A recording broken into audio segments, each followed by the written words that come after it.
Crean fideicomiso para reparar daños por derrame tóxico en Sonora. La ventaja de llegar a un procedimiento de reparación de daño al 100% obligado por la autoridad, que nos ahorra los tiempos que implicaría llegar a la etapa de suspensión y posterior, suspensión definitiva.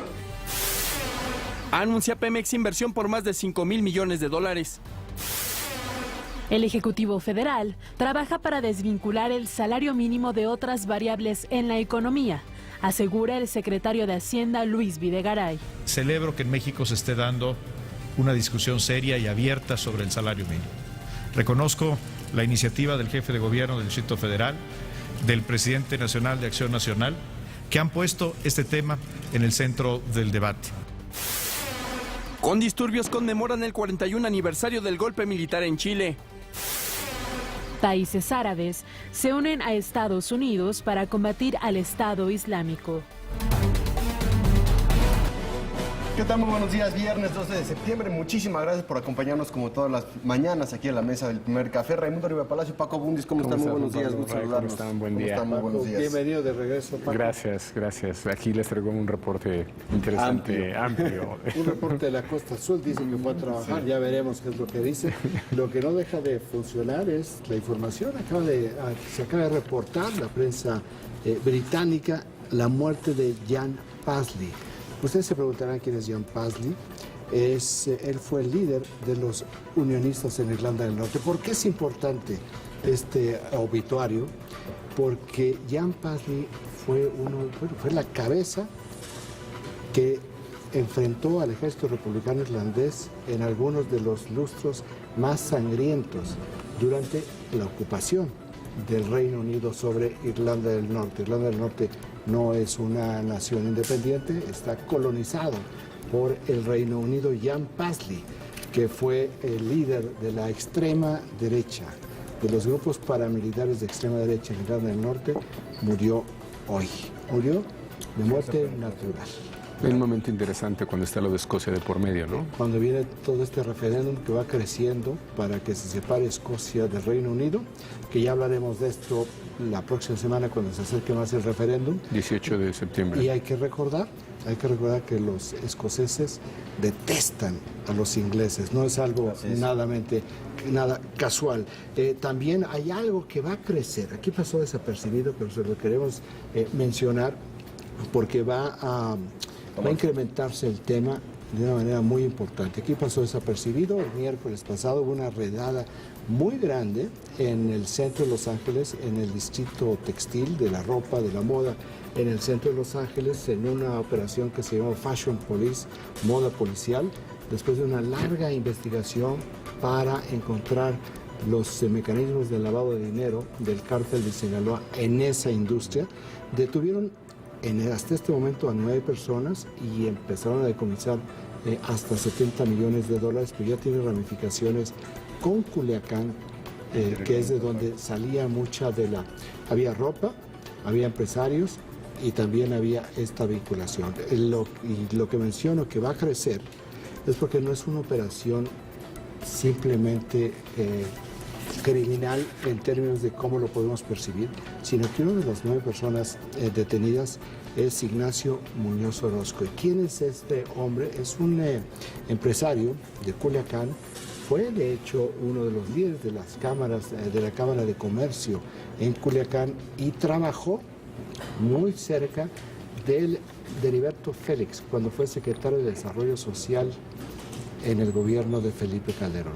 La vinculación de Ignacio Muñoz Orozco con Heriberto Félix en Cedesol y la cercanía también del exsecretario de Desarrollo Social en Sinaloa, pues lo que va a generar es, cuando menos por proximidad, un próximo escándalo. Entonces tú esperarías investigaciones sobre básicamente... Está detenido, las acusaciones son devastadoras, él dice que es inocente, que entiende que hay personas que servían como intermediarios que sí estaban trabajando con el cártel de Sinaloa, pero por lo que se ve de la acusación no va a salir muy pronto, es muy sólida la acusación, tendrá que desarrollar su defensa algo muy sólido, porque si no, se va a quedar. Es decir, Estados el Unidos. objetivo de la redada no era exactamente migrantes ni trabajadores indocumentados, iban exactamente Lavado de por... dinero de los cárteles mexicanos. Y en este caso resultó que era el cártel. ¿Y se llama Fashion Police?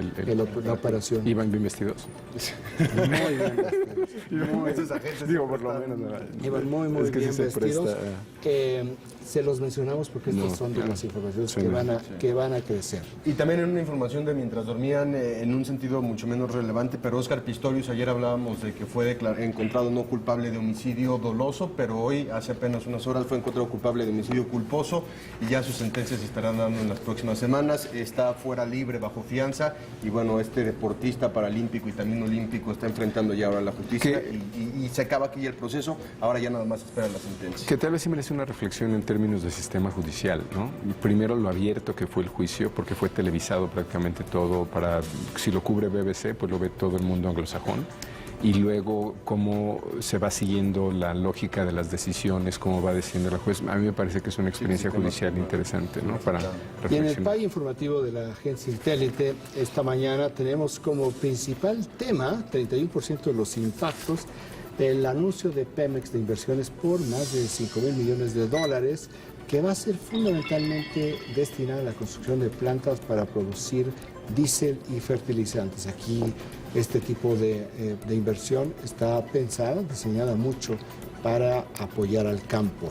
El segundo tema, que tiene 28% de los impactos, pues sigue polarizándose la relación del gobierno federal contra el gobierno de Sonora, derivado pues de estas medidas unilaterales del gobernador Guillermo Padres para violando todo lo que es el pacto federal y toda disposición y toda normatividad, pues expulsó a 3 delegados federales cuando esa atribución le corresponde únicamente al presidente de la República. Por esa razón, el secretario de Gobernación, Miguel Ángel Osorio Chong, tenía una reunión ya calendarizada, programada con el gobernador Padres y ayer la suspendió. ¿Qué es lo que dijo el secretario? Que hay una serie de imputaciones no sustentadas y que mientras no se restablezca, mientras no se corrija lo que está haciendo el gobernador Padres, pues no va a haber no va a haber diálogo, no hay exactamente, no hay condiciones para un diálogo. Estamos empezando a ver que el gobernador Padres como que ya se dio cuenta que se fue de boca, que cometió serios errores políticos y está tratando de modular. El problema es que ya se enfrentó, está abierto el enfrentamiento con el gobierno federal, mientras que, por ejemplo, el origen de lo que sucedió, el origen de todo este problema, que fue el derrame tóxico en la mina de Cananea, ya tomó ayer, como escuchábamos hace unos momentos en el adelanto de la información, un rumbo en el cual sí están hablando el gobierno federal y el Grupo México para crear este fideicomiso para reparar daños materiales y ambientales. Ahora, no sé si me equivoco, pero según yo, durante 2 años de administración panista nunca hubo un conflicto de esta naturaleza, ¿o me equivoco? Nunca ha habido un conflicto de esta naturaleza con un gobernador. O sea, un gobernador, lo más que ha habido, también fue en Sonora con Eduardo Burs, cuando para desviar la atención de la tragedia en la guardería ABC de Hermosillo, el entonces gobernador Eduardo Burs empezó a criticar fuertemente al presidente Calderón, que al final eso ni se acuerda, lo recordamos aquí, pero no se acuerda en la opinión pública y no pudo evitar que el caso de la guardería ABC, que no era su responsabilidad directa, quedara como una mancha permanente sobre su gestión como gobernador. Y que tuviera alguna afectación electoral, Bueno, que es la otra lectura de las este tema, elecciones. ¿no? Claro, aquí eso es lo que está diciendo el gobernador Padres, que dice, todo esto tiene una motivación electoral, los delegados federales están ya trabajando contra mí, pero falta un año, Paco. O sea, 10 meses. 10 meses, perdóname por exagerar, 10 meses, ni siquiera hay candidatos. Entonces, 10 meses, tú lo sabes muy bien, un evento de esta naturaleza con 10 meses de anticipación no te sirve para nada en términos electorales. Es una justificación política de victimización. Y estás hablando del peor desastre ecológico de la historia de nuestro país. Cuando menos de los que se tienen registrados. Sí, claro. Bueno, ese es lo que está sucediendo en esta... Pero sí es un evento en términos pues institucionales. En esta polarización que hay en la relación Federación-Estado. Es muy, muy fuerte. 26% de los impactos, creo que el único secretario que no ha hablado en contra de Guillermo Padres es el de Hacienda, Luis Videgaray, quien sin embargo, al comparecer ya en la parte de la glosa del informe ayer en el Senado, dijo algo muy interesante. Dice, con la llegada de las nuevas empresas y las nuevas empresas que van a entrar al sector de las gasolineras, sí va a bajar el precio de la gasolina. Cosa que no había dicho de manera explícita. Esto es totalmente nuevo, porque la gasolina, de hecho, a partir del próximo 1 de enero va a subir de una manera significativa al retirarse los subsidios, y como el precio de la gasolina depende de cómo está el precio de barril de petróleo en el mundo, o sea, no es una variable que pueda manejar México, por eso dicen que la gasolina no baja. Con la reforma energética él está diciendo, sí existe una posibilidad, cuando vengan nuevas empresas, a entrarle a las gasolineras por una razón, no porque baje la gasolina, sino por la competencia. En términos de competencia, pues tienen que ofrecer menores precios. Como lo ve uno en otros países donde hay esta competencia, que ponen como algo muy predominante cuánto está el litro o el galón de la gasolina, y entonces sí hay muchas personas que dicen, mira, me cuesta 3 centavos menos el galón, en volumen me voy a ahorrar. Esto es a lo que se refiere. No habló de la calidad. No, tal vez podría haber ahí, en términos de competencia, es lo que suele pasar, son 3 centavos menos, pero no es de la misma calidad que compras en la de al lado, ¿no? Pero te establecen los parámetros. Entonces, por ejemplo, los nuevos automóviles ya no puedes ponerle cualquier tipo de gasolina, pero dentro es cuando ya los consumidores empiezan a realizar de otra manera pues todo el consumo de combustible. A ver, si son del mismo octanaje, y esta me sale en 3 centavos menos. ¿Por qué razón? Me da los mismos kilómetros que por litro de lo que me da la otra. Entonces el mercado empieza a ser un poco más sofisticado. Es todo un cambio cultural. Inclusive de las aplicaciones más exitosas hoy por hoy en las tiendas digitales se encuentran las aplicaciones que te indican qué gasolineras y qué precio está en cada una de esas gasolineras, y a partir de eso tú lo utilizas con mayor facilidad. Y vamos a tener autoservicio probablemente. Sí, y autoservicio también. Bueno, tenemos también como tercer tema, pues el Senado establece una comisión de seguimiento para el nuevo aeropuerto internacional de la Ciudad de México, pero en realidad será el nuevo aeropuerto internacional Benito Juárez, que mantendrá el nombre que se establecerá en el Estado de México, colindante con el actual aeropuerto. Esta comisión, pues lo que se crea y se busca darle una transparencia y que también no haya desviaciones y que venga un órgano autónomo del Ejecutivo para estar marcando qué es lo que sucede en otros países. Y que es importante destacar que es multipartidista, ¿no? Se intentó balancear esta comisión de tal manera que no la pudieran descalificar, ¿no? Por tener intereses concretos ya de entrada. Está muy bien, y además como el Senado sí se sigue íntegro desde el 2018, pues sí van a ver toda la parte importante que es licitaciones y que tiene que ver también con todo el proceso de las obras de autorización, lo va a poder ver el Senado. El último tema, el último tema con 6% de los impactos, es lo que informó ayer la Secretaría de Finanzas del Gobierno del Distrito Federal, que va a costar la reparación en la línea 12 del metro. 500 millones de pesos es lo que va a costar, a lo cual no se le incluye el costo que ha tenido que invertir el gobierno del Distrito Federal para establecer un sistema de transporte alterno para las 400,000 personas que pues resultaron afectadas de manera diaria por la suspensión de esta obra, que hasta hoy va casi en 70 millones de pesos. Entonces a los 500 millones hay que añadirle pues el costo, la contingencia, hasta que se reabra la línea 12 del metro, que se espera, y es lo que están estimando las autoridades, sea en febrero próximo. ¿Cuánto tiempo más durará este tema? Este tema no va a ya parar. llevamos 6 meses. No, este tema no va a parar. De hecho, está queriéndose meter al terreno político. Platicábamos ayer que el ex jefe de gobierno Marcelo Ebrard retó al jefe de gobierno Miguel Ángel Mancera a un debate público sobre la línea 12 del metro, y el jefe de gobierno, el doctor Mancera, dijo: este es un asunto técnico, jurídico, y yo gobierno para todos los ciudadanos. Y en este momento Marcelo Ebrard es un ciudadano. Pues revira Marcelo Ebrard en su cuenta de Twitter y dice: el no querer debatir, porque no escuchó la palabra ciudadano, ¿verdad? El no querer debatir demuestra que sí es un asunto político. Tú dices, ¿cuánto va a durar? Pues lo que alcance el combustible de alto octanaje para ver si se puede llevar al terreno político. Es un asunto de provocaciones políticas para ver en qué momento cae uno en la provocación, y en ese instante el tema va a girar de lo que es técnico, jurídico, hacia la parte política, y ahí, como sucede en este país, nos metimos al mar de la discusión y al mar de la no solución. Pues este es el país informativo de la agencia Intélite. Bueno, y Mencionaremos yo creo que algunas... vale la pena resaltar una entrevista, ¿no, Paco? Que tú la viste con mucho detalle.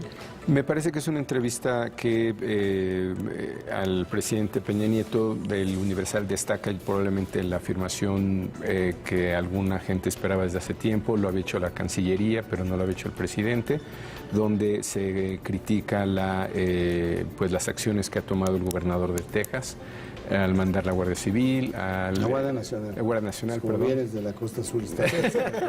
La Gendarmería, no, perdón. Pero creo que era algo que se esperaba que eventualmente el presidente tomara posición. Yo rescataría ciertamente esta declaración. No esperaba que fuera una declaración tan fuerte, porque condena el presidente Peña Nieto la acción del gobernador de Texas por el envío de la Guardia Nacional a la frontera con México para frenar la migración. ¿No le sube el perfil a Perry en ese sentido, estas declaraciones a nivel internacional viniendo del presidente también para abonar a su campaña presidencial con esta instancia tan... pero también puedes verlo como una crítica a un candidato republicano, porque es lo mismo que quieren hacer los demócratas. Pues digo, porque habla de muchos otros temas en la entrevista, de corrupción, de narcotráfico, de seguridad, pero que el Universal destaque esta declaración, a mí yo también rescataría esto de la entrevista. Creo que es muy novedosa esta postura del presidente. Y lo que hay que agradecer es que le están haciendo las preguntas que se le deben de hacer al presidente. Aquí que criticamos tanto ¿por qué no le preguntan esto? Creo que en esta ocasión lo que han sacado del presidente es un posicionamiento totalmente novedoso y muy importante. Y en breve, nada más, Milenio destaca una declaración del embajador Wayne, ¿no? Que habla de más cooperación bilateral, que habla de nuestros niveles de atención a la agenda estadounidense. En materia de seguridad, fue el discurso que pronunció ayer el embajador Wayne con motivo de la conmemoración de los ataques terroristas del 11 de septiembre del 2001. Pues eso es lo que tiene el PAI de la agencia Intélite y las primeras planas hoy en la prensa nacional e internacional. 7 de la mañana con 18 minutos. Vamos rápidamente a un corte. Escríbanos a las redes sociales, @arribapa, @paco_abundis, @juanpadeleo. Corte, regresamos.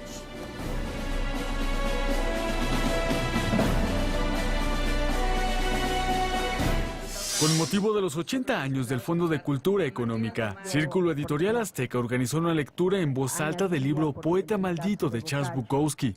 He traducido 3 libros tuyos, poesía: Los Piojos de la Muerte, cuentos cortos; Sueños del Pozo Negro, y tu novela Incendio Provocado en la Estación Central. Es verdaderamente admirable y aplaudible, porque ahora sí que la televisión sabemos que tiene un poder de impacto en las multitudes, y a la hora que conjuntan con gran tino, me parece, autores, escritores, actores, conseguimos un efecto como mucho más sólido. En esta ocasión, la literatura de Bukowski cobró vida en voz del actor mexicano Martín Altomaro y los escritores Hernán Lara Zavala y Ana Clavel.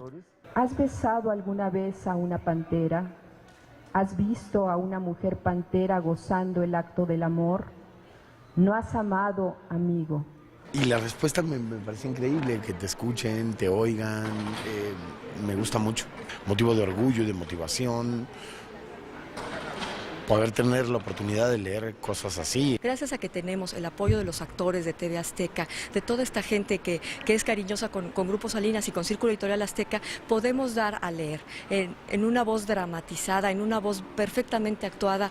Con la finalidad de acercar a los mexicanos a la lectura, Círculo Editorial Azteca elige a distintos artistas reconocidos para leer diferentes textos con un carácter histriónico. Miguel Arzate, Proyecto 40. Por ejemplo. Hoy vamos a hablar de las letras insurgentes, una variedad interesantísima de visiones, investigaciones y documentos. Con puño y letra, el deseo por proclamar la expresión llegó de la mano de la libertad. De esto también está hecha la historia del periodismo insurgente. Prensa Insurgente, Letras de la Independencia, especial La Otra Aventura, lunes, 21 a 15 horas, Proyecto 40. Hola, una noticia tan importante la tiene que escuchar todo México. A partir de hoy, si nos formalizamos, vamos a tener muchos beneficios. Seguro social para nuestras familias, créditos para comprar casa, préstamos y apoyos para hacer crecer nuestros negocios. Ahora ser formal nos conviene. Volverte formal es muy fácil. Habla al 01800 Formal 1 e infórmate. Ser formal conviene. Gobierno de la República. Este spot fue grabado con un celular porque no queremos gastarnos tu dinero en anuncios caros. Así es el Partido Humanista. Nos importan las personas, nos importa tu economía. Una economía con rostro humano. Yo te respeto. Yo te respeto. Yo te respeto. Yo te respeto. Por lo tanto, no me robó tu dinero. Conócenos. En el Partido Humanista sabemos la importancia de la austeridad. Cambiemos juntos. Si cambio yo, cambia México. Partido Humanista. Pasa la voz. ¡Viva Hidalgo! ¡Viva Allende! Este es el grito, el inicio del movimiento de independencia. El refugio de los conspiradores, sábado 22 horas. Nos comprometimos a aprovechar mejor el agua y estamos cumpliendo. Se construyeron 4 presas con una capacidad de 70 millones de metros cúbicos de agua. Cumplido. Se pusieron en operación 46 plantas potabilizadoras de agua. Cumplido. Se concluyeron 3 acueductos con una longitud conjunta de 292 kilómetros. Cumplido.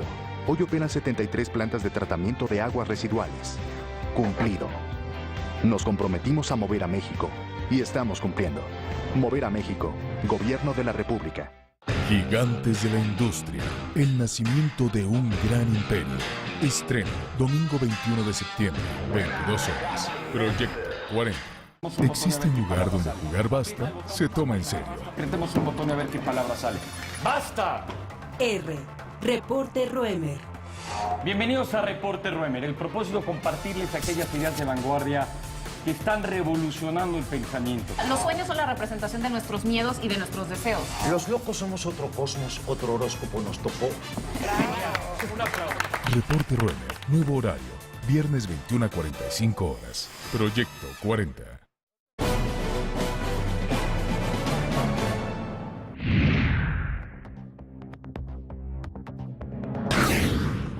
La minera responsable del derrame tóxico de los ríos Sonora y Bacanuchi creará un fideicomiso de 2,000 millones de pesos para resarcir los daños. El anuncio fue dado a conocer por el vocero de la presidencia, Eduardo Sánchez, el consejero jurídico de la presidencia, Humberto Castillejos, y por los secretarios de Medio Ambiente y Recursos Naturales, Juan José Guerra Bud, y de Economía, Ildefonso Guajardo.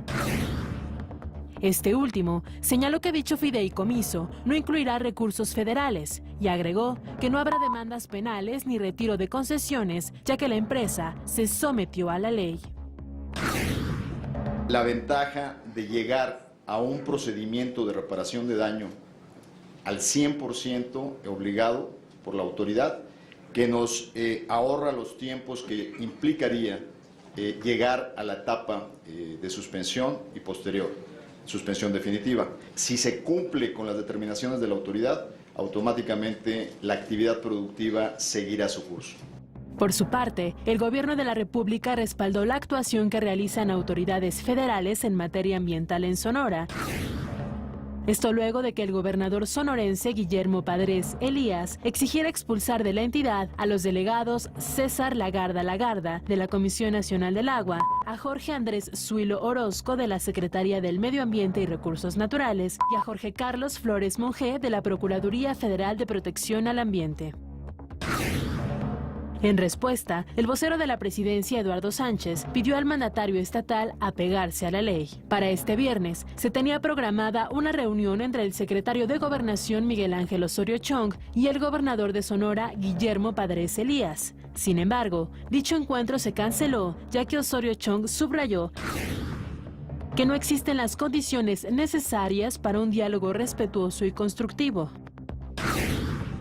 Esto a consecuencia de los señalamientos que sin sustento ha hecho el mandatario sonorense. Por ello, se ven obligados a que dicha reunión se lleve a cabo en otro momento. Osorio Chong exhortó al gobierno del estado y a sus funcionarios a que se conduzcan con el mismo respeto y actitud constructiva que ha mostrado el gobierno de la República. Destacó que el gobierno de la República está haciendo lo que le corresponde y confió en que el gobierno de ese estado haga lo propio. Regresamos con nuestros analistas a la mesa de El Primer Café. Y precisamente el gobernador de Sonora, Guillermo Padres, lamentó que se haya cancelado la reunión con el secretario de Gobernación, Miguel Ángel Osorio Chong. Dijo que él siempre ha sido respetuoso con las instituciones. Además, agradeció la intervención del gobierno federal para que la compañía minera creara un fideicomiso que reparara los daños causados en Sonora. Es un poco cínico el gobernador Guillermo Padres, si me permiten utilizar este calificativo, porque realmente no ha sido nada respetuoso, ni ahora ni antes. Hay que recordar que él construyó un acueducto con un interés legítimo. Hermosillo necesita agua. En las zonas yaquis hay agua. Entonces lo que hizo fue construir el acueducto para hacer un servicio a la capital, que realmente hay problemas muy críticos. ¿Cuál fue el problema por el cual se inconformaron los yaquis? Se generó un problema de orden político que lo hizo sin consulta y sin ningún proceso que pudiera armonizar perfectamente todos los intereses, sino fue una decisión autoritaria, en el sentido de que el autoritarismo es una decisión vertical, donde no te importa lo que digan tus gobernados, porque no vale lo que digan los gobernados. Que hicieron los yaquis, se fueron a la Suprema Corte de Justicia y después de un largo discusiones y fallos y amparos, pues le ganaron los yaquis al gobernador Guillermo Padres, y la Suprema Corte de Justicia dijo, pues se tiene que reparar, porque el agua tiene que ser para todos los sonorenses, no nada más para un sector. Bueno, esto ya tiene más de un año, el fallo, y el gobernador no ha hecho absolutamente nada. Intervino la Secretaría de Gobernación porque se generó un conflicto muy fuerte con los yaquis, y hay que recordar que cuando los yaquis se enojan, allá en los 70s tomaron un gobernador, Carlos Armando Biebrich, y generan conflictos muy fuertes y también económicos. Sinaloa estaba parada, su producción agrícola, porque todas las salidas por Sonora. Viene la Secretaría de Gobernación para mediar y le da con la puerta en las narices a la Secretaría de Gobernación. Esto es un caso. Viene ahora el derrame tóxico y decide, porque delegados federales confirman que una presa en su rancho, ahí en el patio trasero de su casita, una presa no tiene permisos. Entonces él se enoja, lo platicábamos, expulsa a 3 delegados federales, y eso es lo que generó el principio del conflicto con el gobierno federal esta semana, porque el gobernador, de acuerdo con el vocero de la presidencia, Eduardo Sánchez, no tiene atribución legal para hacer eso. Y no tiene atribución legal porque no son sus funcionarios, es otro nivel de gobierno. La atribución le pertenece por diseño institucional, por ley, al presidente de la República, y el presidente de la República determina quién de sus encargados de despacho ejecuta este tipo de situaciones. Bueno, pues entonces viola por principio de cuentas esto, no ha resuelto, no ha reculado en esta materia, o sea, sigue siendo omiso, sigue siendo un violador de la ley y sigue incurriendo exactamente en el mismo problema. Después de que se difundió lo de su presita en el rancho, el secretario de Medio Ambiente, Juan José Guerrabut, le habló por teléfono y hasta anoche no le había regresado la llamada. Entonces, ¿qué es lo que estaba haciendo el gobernador Padres? Simplemente se atrincheró en el reino de Sonora, que está bajo su control, y se enfrentó al gobierno federal, publicó un desplegado en la prensa de la Ciudad de México donde no niega, ni confirma, ni niega que no tiene permisos su obra, lo cual podía haber hecho de manera muy contundente, decir, tan son mentirosos y tan están actuando en mi contra que aquí tengo los permisos de la obra. Entonces, si produjera los permisos de la obra para demostrar que lo que están haciendo no es, lo que están diciendo no es real, pues se hubiera resuelto. Se hubiera resuelto y también la reacción del gobierno federal hubiera sido diferente. La reacción del gobierno federal hasta esta mañana es a la persona que el gobernador pidió que lo cesaran, que es el procurador federal del Medio Ambiente, Guillermo Haro, le reiteraron todo el respaldo a los más altos niveles. Frente al delegado de la Conagua, al cual también pidió destituir porque dijo que no había permisos para la obra, salió el director de Conagua, David Korenfeld, a respaldarlo y a decir, no solo eso, vamos a revisar su obra y si no tienen los permisos, la vamos a demoler. Y luego viene ya el secretario de Gobernación y entonces ya se dio cuenta que a lo mejor cometió un error y sigue con la retórica en lugar de irse a los hechos. Y los hechos es que va para Sonora en estos días el Procurador Federal del Medio Ambiente, vamos a ver con qué cara lo va a tener que recibir, y siguen los delegados federales en funciones, y ya en 48 horas el gobierno federal sacó a 4 secretarios de Estado a hablar sobre el tema y a 2 funcionarios de alto nivel a hablar sobre el tema, y la línea o el común denominador es la crítica, que no se expresa de esta manera, pero la posición crítica sobre la gestión del gobernador Guillermo Padres trae un problema que ni siquiera Eduardo Bosch, que mencionábamos, lo tuvo. Porque aquí ya tiene cuando menos a 5 altos funcionarios abiertamente en su contra, incluido el jefe de la política interna. Creo que tocaste 3 temas de los cuales vamos a seguir viendo o hablando, y en particular que podrán explicar por qué esto pasa en Sonora, me parece. El tema del agua, ¿no? No es cualquier tema para Sonora. Algunos no entendemos lo delicado, lo grave. Yo creo que habría que recordar las disputas que ha habido por el control de quién distribuye el agua en Hermosillo, es decir, para hablar de lo político que es el tema. 2, la crisis que tuvo con los agricultores marcó un cambio en su administración. Solía ser de los gobernadores mejor evaluados. Esa crisis a la que te refieres, o por falta de consensos, o porque hubo una afectación real sobre esto fue el año pasado, los teníamos todavía ahí parados, bloqueando carreteras. No fue una crisis menor. Es decir, esta crisis se da en una sumatoria de crisis, ¿no? O en una sumatoria de antecedentes que yo creo que simplemente van agravando el tema. Y lo otro, cuando te referiste a los yaquis, yo creo que en general, y sin prejuicio respecto a otras regiones del país, sí, Sonora tiene una cultura política distinta.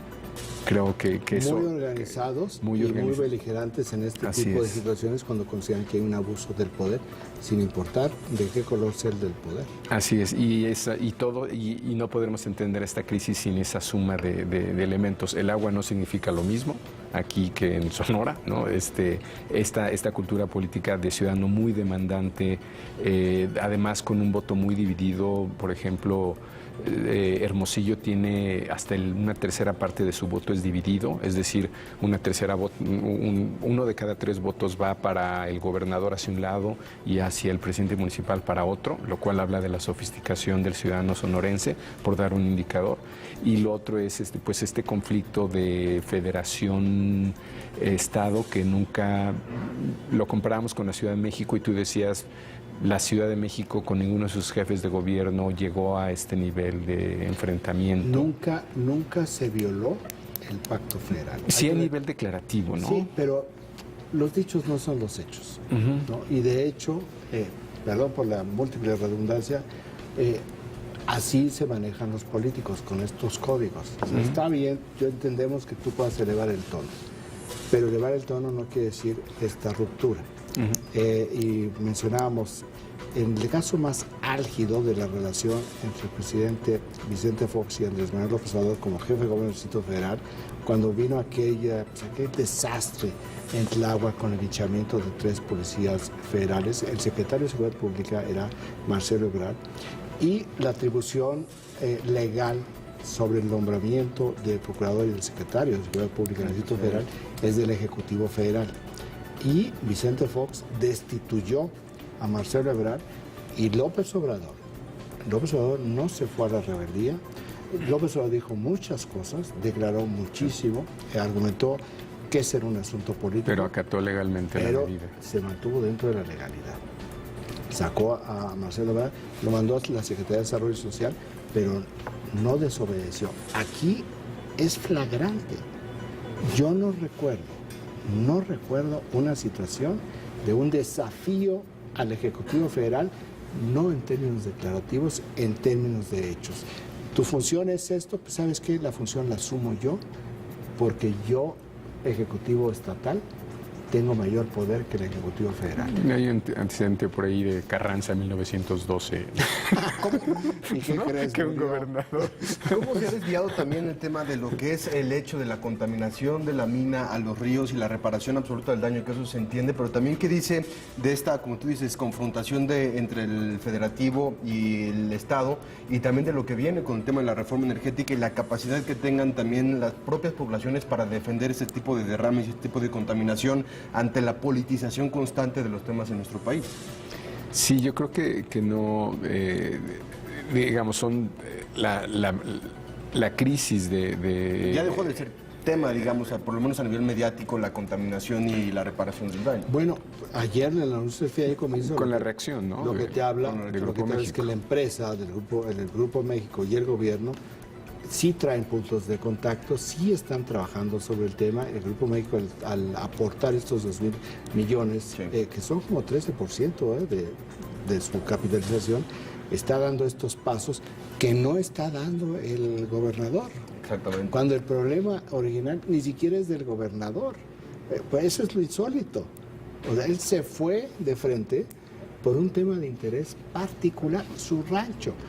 23,000 sonorenses afectados. Oye, ¿qué importa? El tema es mi ranchito y mi presita. Y mi pocito, ¿verdad? Presita, En términos del otro actor de Grupo México, ¿hay alguna explicación de por qué otra vez Grupo México? Digo, no lo quiero comparar con Malaysian Airlines, pero ¿por qué otra vez ellos en crisis? Digo, hay más de una... Digo, es la minera más importante probablemente, pero... Sobre otro tipo de índices. ¿Por qué otra vez? Pues debe ser porque en términos de minas es el grupo más importante y porque tiene una diversificación de su portafolio industrial muy amplio.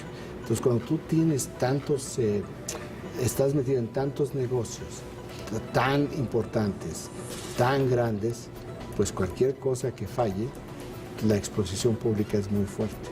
Ahora, es como estadístico, o sea, si tienes tanto, pues, la probabilidad de que te pase algo es muy alta.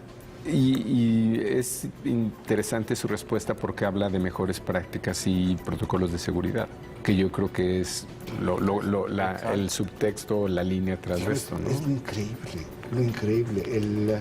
La empresa, exactamente en el centro del problema, empieza a resolver las cosas y el gobernador, que lo que tenía que haber hecho era proteger a los sonorenses, está metido en este pozo de confrontación para el gobierno federal. Es una maravilla. Oye, pero nos vamos a ir a otro tema. Nada más les queremos decir que hace unos cuantos minutos la Federación Internacional de Automovilismo dio a conocer el calendario oficial para la temporada de Fórmula 1 del próximo año y se confirma finalmente de manera oficial que el Gran Premio de México se celebrará el 1 de noviembre del 2015, después de 23 años, ¿verdad? Y va a ser una semana antes del Gran Premio de Austin en Texas. La duda ¿Y cuál le sigue? ¿Cuál le sigue? Es Austin el siguiente. Es el final de la temporada. Con México arranca la última parte del final de la temporada, que es Ciudad de México, el Gran Premio en la Ciudad de México, el Gran Premio en Austin, Brasil. De ahí se van a Brasil y terminan en Abu Dhabi. ¿Por qué digo que es muy interesante? Porque normalmente las competencias de Fórmula 1 se definen en esa última parte. Es como natural, salvo en aquellos años del dominio de Ferrari que se decidió en la segunda carrera. Ya sabía que no iba a pasar otra cosa, ¿no? 7 de la mañana con 40 minutos. Vamos rápidamente a nuestro último corte. No se vaya porque regresamos con mucho más. ¿Por qué?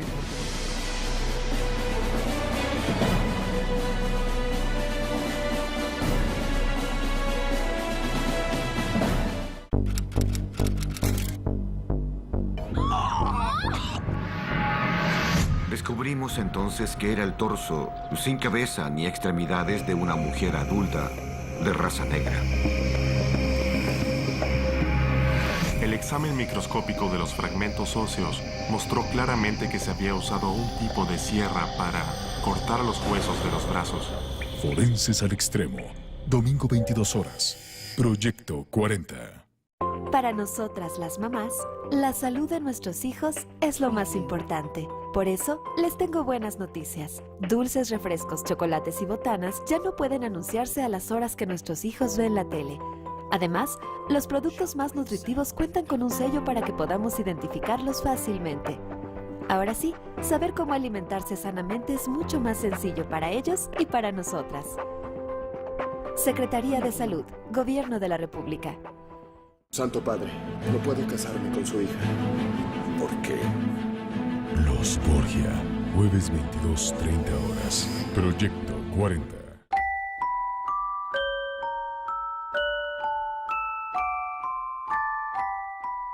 Los delincuentes están usando las redes sociales para cazar a tus hijos. Su fin es esclavizarlos con fines de comercio sexual, trabajo o mendicidad.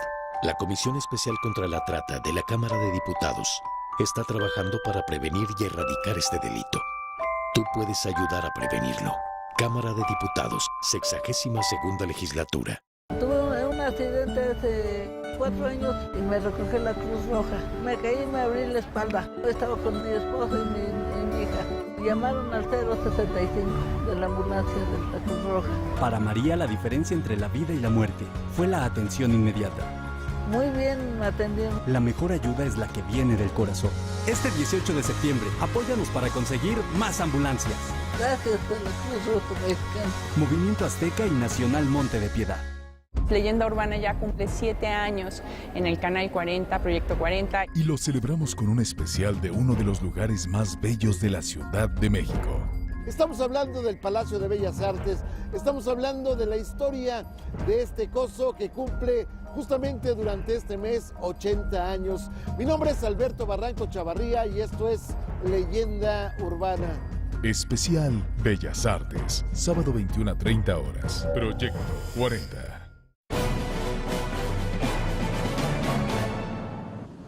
La lluvia volvió a causar afectaciones en varios puntos del país. En el Valle de México, los encharcamientos ocasionaron daños a la circulación. En Periférico Norte el agua alcanzó más de medio metro de altura, mientras que en el municipio de Tlalnepantla se registraron estragos viales a la altura de Arboledas y Valle Dorado. El caos también se presentó en la vía Gustavo Vaz y López Portillo. En Guerrero, fueron cerrados a la navegación los puertos de Acapulco, Puerto Marqués y Zihuatanejo. La entidad mantiene la alerta en sus 81 municipios debido a la tormenta tropical Odil. En este estado, se esperan lluvias durante el fin de semana. El Servicio Meteorológico Nacional pronostica que Odil seguirá causando afectaciones en la República Mexicana durante los próximos días. Sin embargo, se prevé que no impacte en territorio nacional. Para el día 15 de septiembre se pronostica ya con un huracán categoría 3 frente al puerto de Cabo San Lucas con una trayectoria paralela a la costa. mientras que la onda tropical número 29 causó inundaciones en por lo menos 50 puntos de Chetumal. Por su parte, el Frente Frío número 2 generará fuertes lluvias en algunas entidades del país. En los estados costeros del Golfo de México se encuentran Tamaulipas, Veracruz, Tabasco, Campeche, Yucatán y Quintana Roo. En la costa del Pacífico, Sinaloa, Nayarit, Jalisco, Colima, Michoacán, Guerrero, Oaxaca y Chiapas. Regresamos con nuestros analistas a la mesa de El Primer Café. Bueno, y para conocer cuál es el pronóstico de las lluvias para este fin de semana, le agradecemos a Jesús Carachure del Servicio Meteorológico Nacional que nos tome la llamada. Jesús, muy buenos días, gracias por estar con nosotros en El Primer Café. Hola, ¿qué tal? Buenos días a todos. En primera, ¿cuáles son los pronósticos de lluvia para, sobre todo, la Ciudad de México y para el resto del país para este fin de semana ante las fuertes precipitaciones que se han presentado?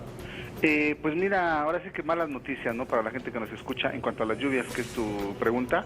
Pues ya lo están comentando ustedes, ¿no? Tenemos la presencia de varios sistemas meteorológicos que están generando y generarán lluvia para el fin de semana. Tenemos Odil en el Océano Pacífico, la onda tropical número 29 que ya afecta a los estados del oriente y centro del territorio nacional, también los estados del Pacífico Sur, y bueno, un sistema frontal, ¿no? Ya empiezan los primeros frentes fríos. Ya tenemos el Frente Frío número 2, que esperamos que en el transcurso de hoy por la tarde ingresen en la parte norte de México, y bueno, pues esos tres sistemas estarán afectando el territorio nacional durante el fin de semana. Lluvias intensas en algunos estados de la República, sobre todo en los estados del Pacífico y Golfo de México, prácticamente desde Chiapas hasta Jalisco en el Pacífico, lluvias intensas para las próximas 72 horas, igual que, bueno, en el caso de Veracruz y Tabasco en Golfo de México. Pero bueno, también aquí en el centro del país y en la parte norte se esperan precipitaciones. Aquí en la capital de la República, lluvias fuertes en los próximos 3 días, te repito, generado por la interacción de estos tres sistemas. Estamos ahora sí que en la línea de fuego, ¿no? De los tres sistemas, la interacción tanto del Golfo de México con la onda tropical número 29, en el Pacífico con Odil, la tormenta tropical Odil, y la parte norte con el Frente Frío, pues estamos nosotros en la parte central, ¿no? Entonces, precipitaciones pues prácticamente en toda la República Mexicana, sin excepción todos los estados de la República tendrán precipitaciones. Te repito, las más intensas serán en los estados del Pacífico medio y sur, desde Jalisco hasta Chiapas, y Golfo de México en el caso de Veracruz y Tabasco. Jesús, y rápidamente, ¿para cuándo se tiene pensado que estas lluvias puedan terminar, sobre todo aquí en el centro del país? Pues mira, hay que recordar, eso es muy importante, qué bueno que lo preguntas. Hay que recordar que septiembre es el mes de más incidencia en cuanto a precipitación. Ahorita, bueno, tenemos la incidencia de estos sistemas meteorológicos que mencioné, pero septiembre es el mes en que más llueve o en que más días con lluvia se presentan a lo largo de todo el año. Pues ahorita realmente las precipitaciones se mantendrán prácticamente todo el mes, ¿no? Ahorita son precipitaciones más constantes, más abundantes, precisamente por la interacción de estos tres sistemas, pero no dejará de llover en los próximos días. Repito, hay que recordar que septiembre es el mes de mayor precipitación, no solo aquí en la capital de la República, sino en todo el país, y bueno, pues hay que estar al pendiente, no hay que estar atentos y bueno, prevenirse, porque los próximos días serán de lluvia. Jesús Carachure del Servicio Meteorológico Nacional, muchísimas gracias por haber acompañado a este espacio esta mañana. Muchas gracias. Igualmente, saludo a todos y buen fin de semana. Muchas gracias. Están preparados para las lluvias que van a continuar. ¿Cómo están, verdad? Intensas. Oigan, y 10 países árabes se han sumado a la lucha contra el Estado Islámico impulsado por el gobierno de Barack Obama. Vamos a conocer esta información y regresamos al análisis. La Agencia Central de Inteligencia de Estados Unidos, la CIA, cree que el Estado Islámico tiene al menos 31.500 combatientes en sus filas, 3 veces más de lo estimado por analistas y funcionarios norteamericanos, quienes entre mayo y junio pasado calculaban solo 10.000 miembros. De acuerdo con la CIA, 15.000 yihadistas son extranjeros provenientes de 80 países. Pero a medida que el Estado Islámico se ha hecho más fuerte, Estados Unidos y autoridades europeas se han visto obligadas a anunciar medidas para erradicar a este grupo extremista. A ellos se acaban de unir 10 países árabes. Ayer, el secretario de Estado norteamericano John Kerry firmó un acuerdo con Arabia Saudita, Kuwait, Emiratos Árabes Unidos, Bahrein, Omán, Qatar, Jordania, Egipto, Irak y Líbano para coordinar la lucha contra los yihadistas. Arab nations play a critical role in that coalition, the leading role, really, across all lines of effort. Military support, humanitarian aid, our work to stop the flow of illegal funds and foreign fighters, which ISIL requires in order to thrive, and certainly the effort to repudiate once and for all the dangerous, the offensive, the insulting distortion of Islam that ISIL propaganda attempts to spread throughout the region and the world. Kerry aseguró que próximamente se reunirá con otros líderes y jefes de Estado con el objetivo de ampliar esta estrategia y alertó sobre las consecuencias que traería consigo ignorar las acciones del Estado Islámico, ya que asegura podrían propagarse a Estados Unidos y Europa en los próximos meses. Regresamos con nuestros analistas a la mesa de El Primer Café. Paco, tienes un reporte muy claro también en cuestión de números de los estadounidenses y también en cuestión de las alianzas de Estados Unidos que tienen que generar en Medio Oriente y otros países para atacar, ¿no? Y para tener sus estrategias. Se me hace muy relevante que prácticamente no hay diario occidental que no tenga un editorial analizando el plan de Obama, ¿no?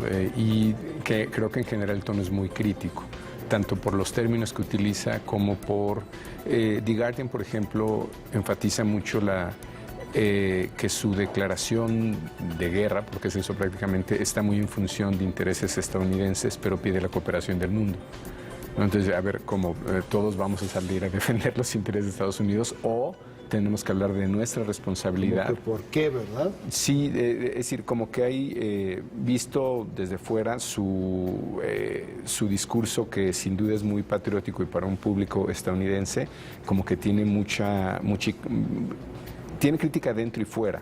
Dentro por la parte más logística de hasta dónde va a llegar esto, hasta dónde va a llevar a Estados Unidos. Si lo va a mermar, sí, y una, digamos, una falta de definición estratégica, porque muchos ponen en duda que ahora de veras esto sea una respuesta lo suficientemente contundente. Eso es una crítica. Y la otra es... si esto no está respondiendo a algunos datos de opinión que están en diferentes mediciones de Gallup y nuevamente del Pew y de algunas mediciones que ha sacado USA Today, de hasta dónde este caso no se politizó mucho y simplemente Obama está respondiendo a una cuestión casi electoral. No tiene que ver mucho con las declaraciones que hizo Obama un par de meses anteriores, con que no tenían una estrategia definida contra ISIL, y en otra ocasión que eran varsity, les dijo, ¿no? Que eran jóvenes jugando a ser terroristas prácticamente, y los medios de comunicación han subido mucho al tema y es como una corrección de plano en muchos sentidos, no politizando el tema absolutamente.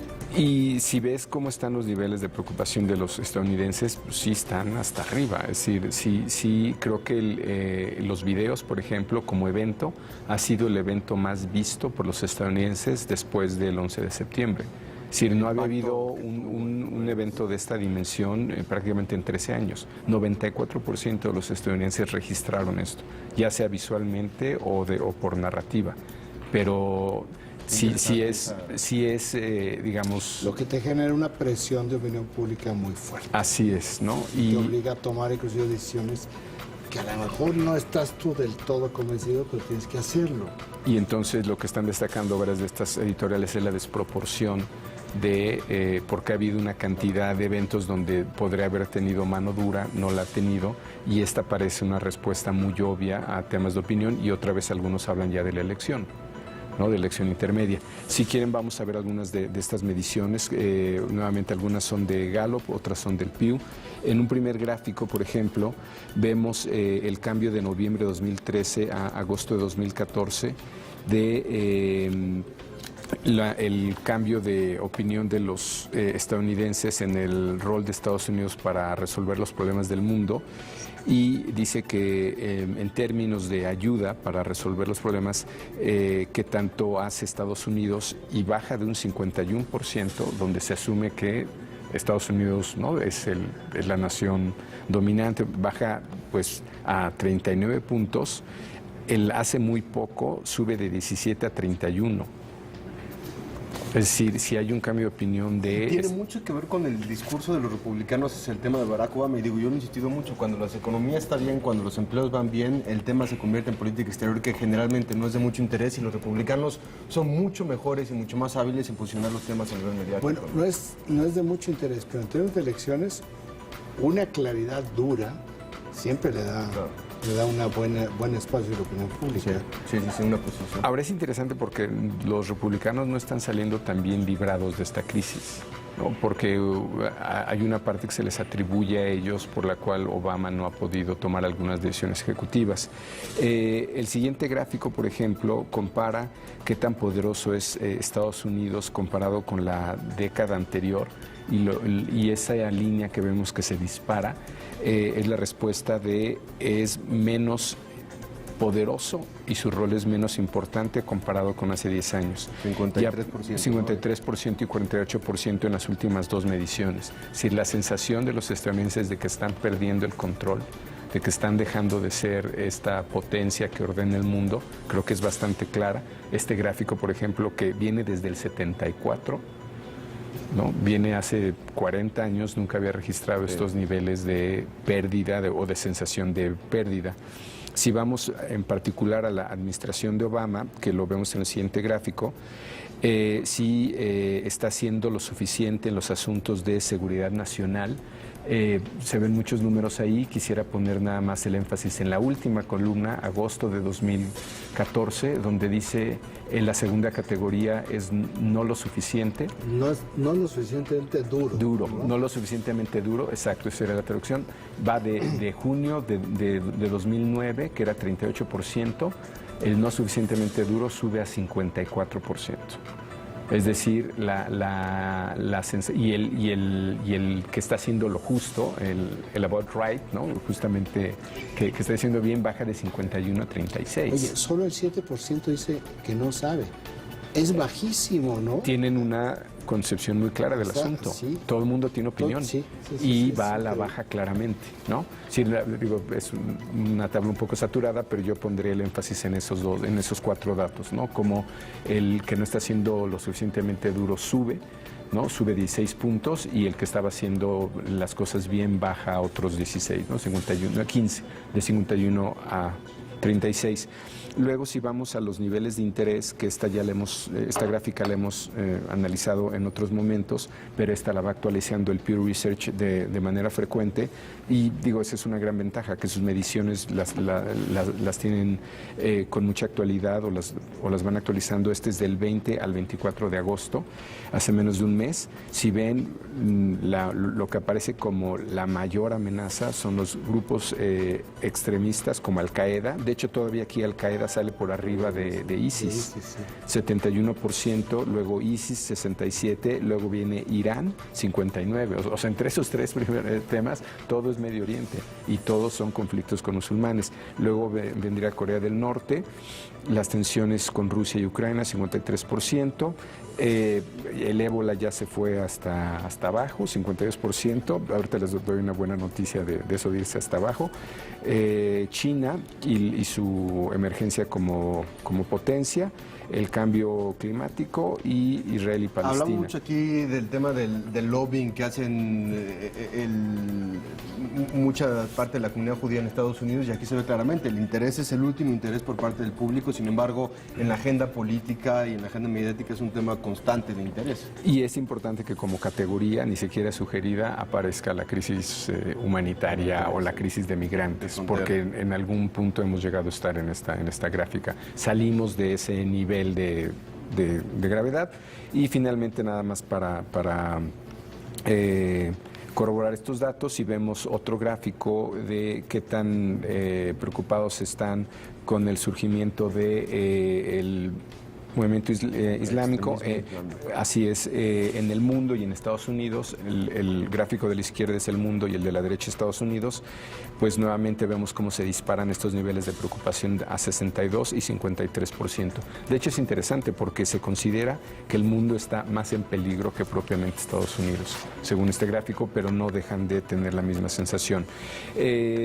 Habría otros 6 gráficos que les recomiendo que lo consulten en la página del Pew, o que lo tendremos en parametría, porque creo que da una buena idea de la crisis que está teniendo la ciudadanía en Estados Unidos. No sé si tienes noción, pero cambia mucho de la administración Bush a lo que estamos viendo en la administración Obama en cuanto a tendencias, sobre todo en Medio Oriente, percepción de seguridad y demás. Yo creo que sí, porque la percepción al final de la administración Bush era una crisis con cómo estaba manejando las acciones del ejército y la cantidad de bajas que había, pero no un tema de control. ¿Viste a dónde cayó la percepción sobre los estadounidenses respecto a los estadounidenses en el 2004, el final de Bush? Fue el fondo. O sea, se desplomó terriblemente porque sí se le descubrió que todo fue una mentira para invadir Irak y ya no estamos en el tema de la mentira. El desastre que hizo George Bush en Irak a principios de esta década es lo que tiene hoy en día metido a Estados Unidos en esta guerra. Y que nuevamente varias de estas editoriales utilizan mucho esta palabra reluctant, ¿no? Renuente, Obama el renuente, el que no quería estar aquí, el que nunca quiso meterse, pero a pesar de eso tiene su campaña política para presidente era lo contrario. Vamos a cerrar Guantánamo, vamos a sacar esto, no vamos a ir a la guerra, y resultó que no ha cerrado Guantánamo por una realidad objetiva, porque le sigue generando información e inteligencia. Esa es la realidad, a través de métodos de tortura, que no le llama tortura a la CIA, sino son métodos de interrogación reforzados. Persuasivos. Es reforzados. Así está en la ley. ¿Y qué significa esto? Pues el posito, el tehuacanazo, todo lo que se nos puede ocurrir, ahí lo están haciendo. Nos vamos, Raimundo, muchísimas gracias, Paco, muchísimas gracias, 8 en punto. Muchísimas gracias a ustedes, nos vemos el próximo lunes a las 7 en punto aquí en el Primer Café. Gracias. Gana el Gran Premio de Beijing. Ah, sí. Calientan motores. Nico Rosberg.